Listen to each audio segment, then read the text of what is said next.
Olá, seja bem-vindo ao canal Acontece nos Livros, a casa da literatura brasileira contemporânea. Eu sou o escritor Wisner Fraga. Esse aqui é o meu novo livro de contos, Usufruto de Ruínas, que foi publicado pela Ofícios Terrestres. Quem tiver interesse em adquirir, se vocês tiverem interesse, basta entrar em contato comigo aqui diretamente pelo canal mesmo, ou por outras redes sociais, Instagram, Facebook, e a gente combina um jeito de vocês adquirirem essa obra. Eu vou ler um conto aqui para vocês terem uma ideia dos contos que compõem aqui o livro Usufruto de Ruínas. O direito às moscas. Os frentistas vigiam moscas e é bom que estejam ocupados, porque o homem passará incólume por eles e caminhará para os fundos. Ainda pode ser visto, mas não se importa. Ajeita as folhas de jornal rentes ao muro, um retângulo organizado surge no cimento. Ele abaixa a calça, agacha, as pernas abertas para não pisar no papel, para não se sujar, e com um pouco de esforço caga. A merda é irregular. De quem come muito carboidrato, não mija. Não quer emporcalhar o chão. Ele se limpa com uma manchete já esquecida, depois cobre o cocô, embrulha tudo e deposita no lixo, onde considerável fauna sobrevoa inquieta. Os frentistas se viram em direção ao homem, mas nada veem. Usufruto de Ruínas, se vocês tiverem interesse, entrem em contato comigo ou acessem o site da editora Ofícios Terrestres e adquiram lá pelo próprio site da editora. Em breve vai sair uma versão em e-book também que eu vou disponibilizar aí nas plataformas como, por exemplo, a Amazon.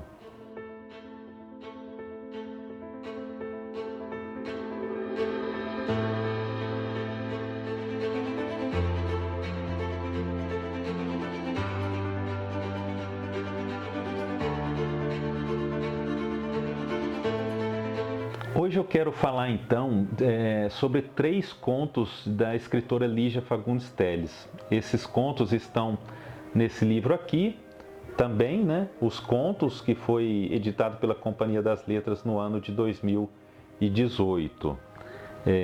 Eu vou falar sobre as versões que estão nesse livro então. O primeiro conto, ele é intitulado Seminário dos Ratos. Ele é do livro de mesmo nome, que foi publicado inicialmente em 1977, portanto, em plena ditadura militar no Brasil. A história se passa ali em uma casa de campo que foi reformada, uma reforma caríssima, né, para receber então o 7º seminário dos roedores, né? Esse seminário vai contar com a presença de vários burocratas brasileiros e também estrangeiros, né, com especialistas, né, com o objetivo de se discutir a proliferação de ratos que está acontecendo no país. O narrador é onisciente, mas ele escolhe o que ele quer revelar e como quer revelar, né? Por exemplo, o narrador ele é muito irônico quando ele escolhe não nomear os personagens. Os personagens, então, são conhecidos pelo leitor pelos cargos que ocupam nesse sistema burocrático ali. Como o narrador também escolhe quais diálogos ele quer revelar. Ele toma um lado, ele toma um partido, ele se intromete, né? Por exemplo, ao deixar nítido ali que os burocratas, personagens do conto, e ele deixa isso nítido escolhendo os diálogos, né? Esses personagens têm uma orientação política bem à direita. Então o narrador assume uma posição crítica, né? Ainda que esteja apenas transcrevendo tudo aquilo que ele ouve, né? Há no início do conto, então, um diálogo entre o secretário do Bem-Estar Público e Privado e o chefe das relações públicas, né? E nesse diálogo eles estão discutindo ali alguns detalhes da organização desse evento, né? Desse seminário.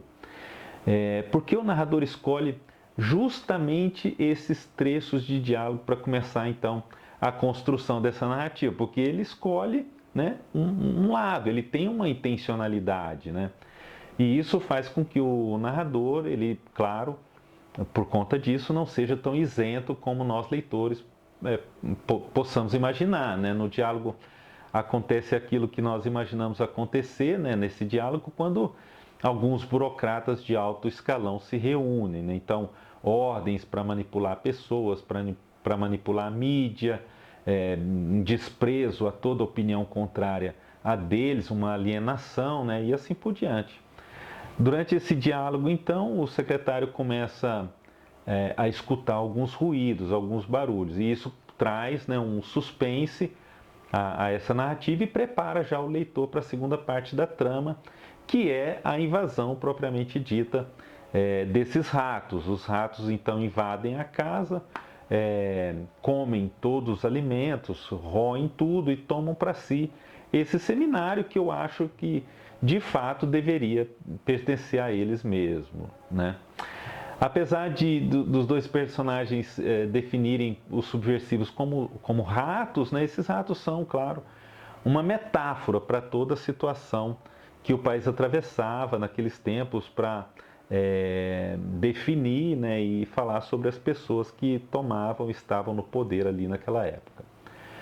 O segundo conto é um conto muito conhecido, né, de Lígia Fagundes Telles, talvez o conto mais famoso dela e talvez seja o mais famoso porque é um conto muito simples, né?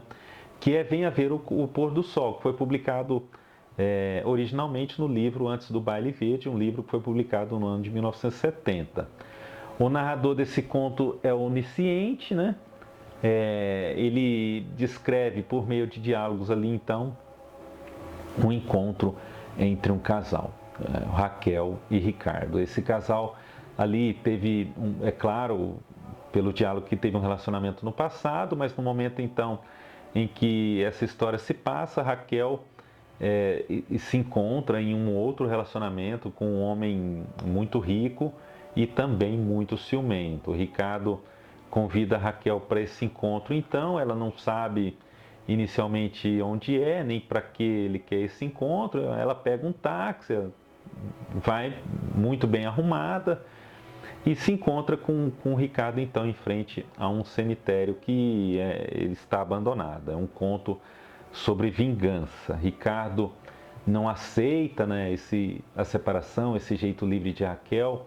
Em vários momentos ele é irônico, ele também é muito ciumento, ele zomba da elegância dela, ele é inseguro, ele zomba dos novos costumes dela, como, por exemplo, o costume de fumar, né? Construindo então esse cenário aí de vingança. O leitor não sabe ali exatamente, nós leitores não sabemos exatamente o que pode acontecer e até certo ponto a gente acaba confiando em Ricardo, né?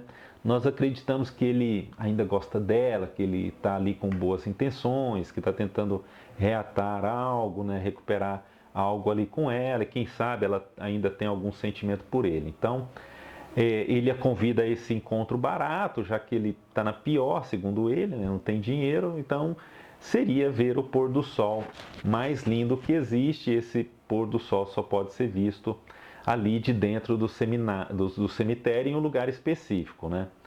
Então tudo se encaixa, tudo se justifica. A curiosidade de Raquel, claro, também se justifica porque aparentemente ali em determinado momento ela gostou dele, pode ser que ela não esteja totalmente feliz no relacionamento atual, eles foram íntimos e queira, sei lá, né, matar algum tipo de saudade, né? Esse conto ele tem uma narrativa muito simples, é construído quase que por meio de diálogos, né, e com algumas poucas descrições. As descrições que existem, elas servem para ilustrar o estado de espírito de algum dos personagens, né? Uma ruga, por exemplo, que se acentua quando aparece o ciúme, quando aparece a insegurança, né? E assim por diante. E o suspense vai crescendo, né? Até que somente ali, ao final do conto, nós, leitores, acabamos por descobrir a verdadeira intenção de Ricardo e um final surpreendente, né? A Lígia explora aqui novamente essas questões psicológicas, né? Uma provável sociopatia, né? De Ricardo, que o leitor vai percebendo ali por meio de pequenas ações que acontecem ao longo, né, no decorrer da trama da história, né? Por exemplo, as mentiras que ele passa a contar, né? E essas mentiras vão crescendo. Ele diz em determinado momento ali que a família dele foi toda enterrada ali dentro e tal, e vai construindo um cenário de mentiras para envolver, né? A Raquel. Raquel não percebe que às vezes há algumas incoerências e vai se envolvendo, né? Um conto muito simples e um conto muito eficiente que culmina então nesse desfecho aí surpreendente. Dolly, então, é o terceiro conto. Ele está no livro A Noite Escura Mais Eu, é o conto de abertura desse livro, que foi publicado pela primeira vez em 1995. O conto é narrado em primeira pessoa, né, o que destoa um pouco dos outros dois, narrado por Adelaide. Adelaide, essa narradora, ela participa da narrativa e, ao mesmo tempo, ela é a protagonista, né, a personagem principal desse conto. O conto começa, então, narrando, né, contando sobre uma gota de sangue que Adelaide encontra ali na luva dela. Mas nós, leitores, nós ficamos perdidos, né? Nesse primeiro momento, nós não sabemos do que se trata, o que é esse sangue, nós não sabemos nada sobre a narradora, não temos um contexto, nós estamos sem informações. Essas informações elas vão vindo aos poucos, né? A narradora, então nós leitores descobrimos que a narradora está voltando de bonde para casa e ela começa a refletir sobre tudo que aconteceu ali em diversos momentos do tempo, a refletir, né? Não a contar exatamente o que aconteceu. Daí é claro que dessa reflexão pode resultar alguma mentira, alguma informação que ela não revela, que fica oculta, ou seja, nós leitores não podemos confiar nessa narradora. Aparece um passageiro invisível, esse passageiro invisível se senta ali ao lado dela e às vezes é para ele que ela vai contar determinadas partes da história. Às vezes ele pergunta alguma coisa para ela, ela conta. Então, aos poucos, o leitor fica sabendo que a Adelaide quer se mudar, então ela acha um anúncio em um jornal de alguém que procura ali uma moça para dividir uma casa. E então a Adelaide liga para o telefone que está nesse anúncio e quem atende é a Dolly. Adelaide resolve ir então até a casa de Dolly para sondar, né, para conhecer o lugar, para tentar obter informações, né, que ajudem a se decidir sobre esse assunto, se ela vai ou não se mudar dessa pensão e dividir a casa com Dolly, né? Dolly é uma mulher livre e isso assusta muito a Adelaide. Dolly ambiciona ali ser uma estrela de cinema, de preferência em Hollywood, né? Num jogo então de diferentes diálogos com 3 versões, né? Conversas com a vizinha, conversa com o passageiro invisível, reflexões, Adelaide começa em determinado momento a se contradizer. E é a partir daí que o leitor percebe, nós leitores percebemos que nós não podemos confiar nessa versão dela, nessa narrativa dela. Mas ao mesmo tempo, por meio desses conflitos, né, dessas contradições, que nós vamos descobrindo a história supostamente verdadeira, né? À medida que o conto vai avançando, nós vamos encontrando novas versões para essa mesma história, né? Inclusive com recuos no tempo, voltas no tempo, depois volta ao presente, para tentar elucidar ali o que aconteceu com Dolly, que em determinado momento é encontrada morta por Adelaide, né? Outro ponto claro no conto é que há algumas passagens que dependem claramente ali da memória de Adelaide, da narradora, né? E nós, leitores, sabemos que essa questão da memória é algo muito falho, né? Nós não podemos depender da memória para construir uma história, né? Nós sabemos disso.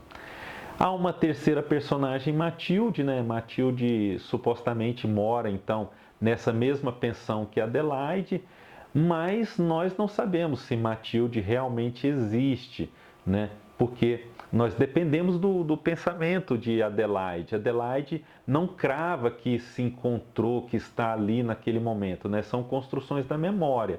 Então nós não sabemos se Matilde é inventada ou não, né? Então fica claro ali que Adelaide pode ter algum tipo de patologia, né? Dolly, então, é um conto sobre assassinato, sobre diferentes versões, né, sobre esse assassinato. Ao fim, nós leitores temos algumas pistas para descobrir como tudo aconteceu.